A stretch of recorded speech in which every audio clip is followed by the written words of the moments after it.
It's no secret that the science and technology industry in Cambridge is at an all-time high, but new research suggests that its global impact has been underestimated.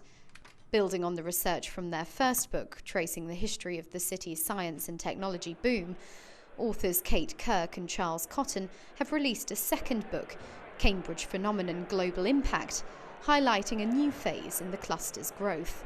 From the thousands of smart chips exported every year by ARM to the development of a new AstraZeneca headquarters in the city, the book explores how the technology clusters are contributing to people's lives as well as the UK economy. Cambridge has had a real impact, and that's what we wanted to cover, is to explore the many ways in which the technology, the people, the successes around Cambridge are having an impact on people's lives around the world. We have a situation where Cambridge products are absolutely everywhere. You just don't tend to see them because we focus on this business-to-business side rather than on business-to-consumer, which is where people look for the Facebooks and the Amazons and so on. The latest employment figures show that of the 120,000 people living in Cambridge, roughly half are employed by the city's 4,500 knowledge-intensive companies.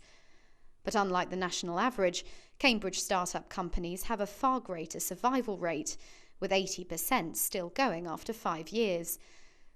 The success has been partly put down to an environment of collaboration and support. The not-for-profit company Simprints is just one startup which has benefited.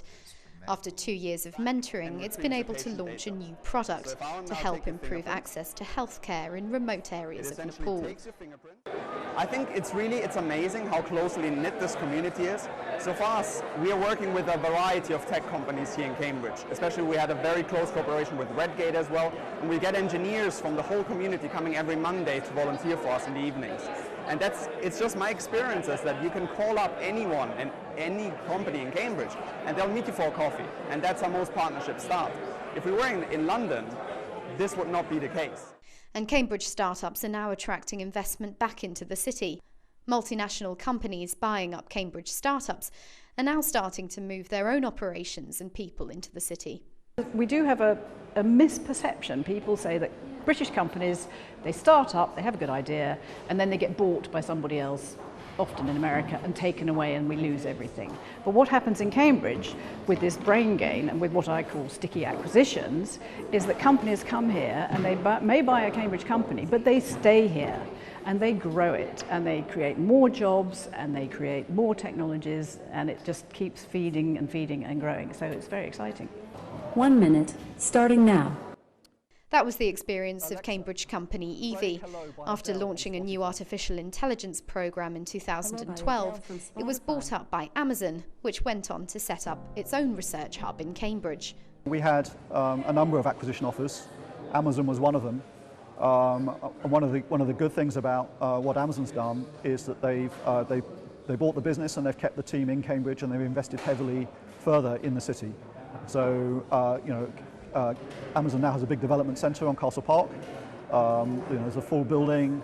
The EV team it was originally obtained for the EV team. They've invested millions of pounds further in that development centre. There are now other Amazon teams in that building. For example, Prime Air, there are people from Prime Air in there. That's the drone delivery. There are other Amazon teams. EV is now a wholly owned subsidiary of Amazon, but it's based in Cambridge and the investment is still coming into the city. As Cambridge continues to attract more and more development, questions remain as to how it will cope in meeting increased demand on its housing and infrastructure. But science and technology leaders here believe that the city will find a way to adapt and strengthen its position as a powerhouse for innovation. Holly Goodall, Cambridge TV News.